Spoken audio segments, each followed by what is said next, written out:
It's my feel-good breakfast show. Call us on your cell phone. Culinary Hotline bling. That can only mean Your one thing. timing is perfect. Welcome back to the last hour of the show.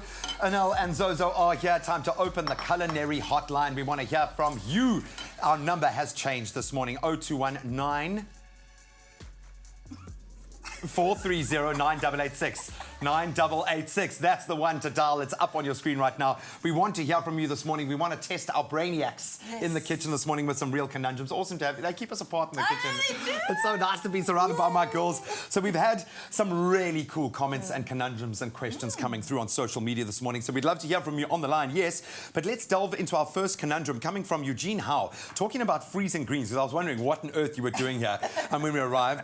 She says, I have bitter spinach and want to know how if I can freeze it if through summer. Yes, absolutely. First of all, what is bitter spinach? Bitter spinach is basically like a spinach. It's usually like a bit of a furrier leaf. Okay. Yeah, but and it's presumably spinach. a more bitter taste. Absolutely. Okay. Okay. So, but also, people call Swiss chard sometimes. They refer to as bitter spinach. If you're swanky.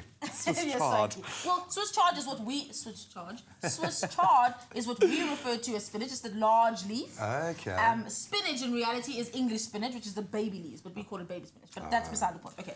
So this Conundrum is how, for a different day. Yes, Okay, this so is how do we you freeze our it. chard? So chiffonade the spinach or chop it up really fine. Okay. Then blanch it. So submerge it into boiling water, salted boiling water. Okay. Okay. Then into Why the salt? ice.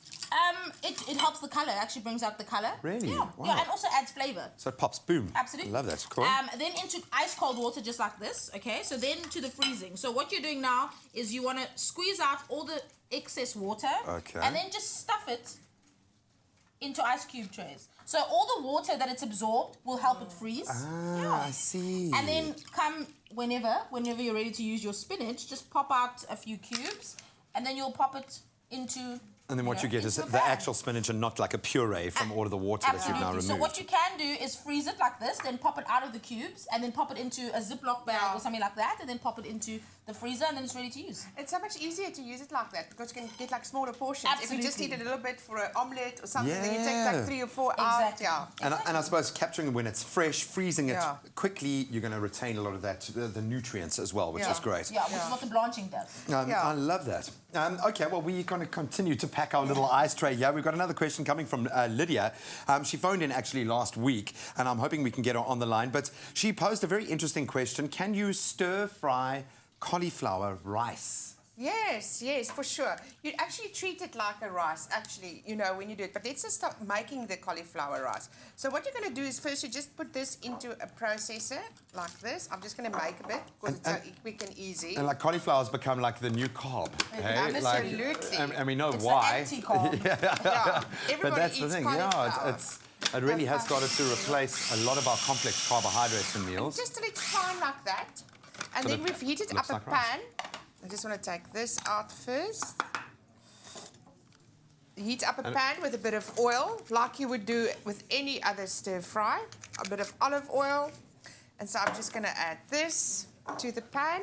And quite a hot pan.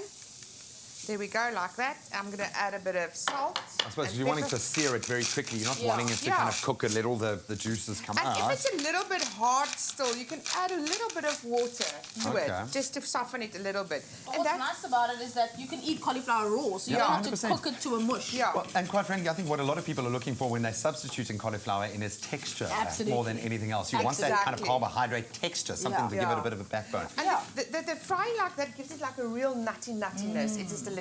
Oh, that is Yeah. so nice, guys. Yeah. I'm looking at such a lineup of ingredients and things coming our way. So we're going to get through more of your culinary conundrums with our A-team this morning. It really is awesome to have them in studio. And, of course, that number on screen right now. Give us a shout if you can. Otherwise, we're going to hit you on social media. We've got tons of great questions coming through.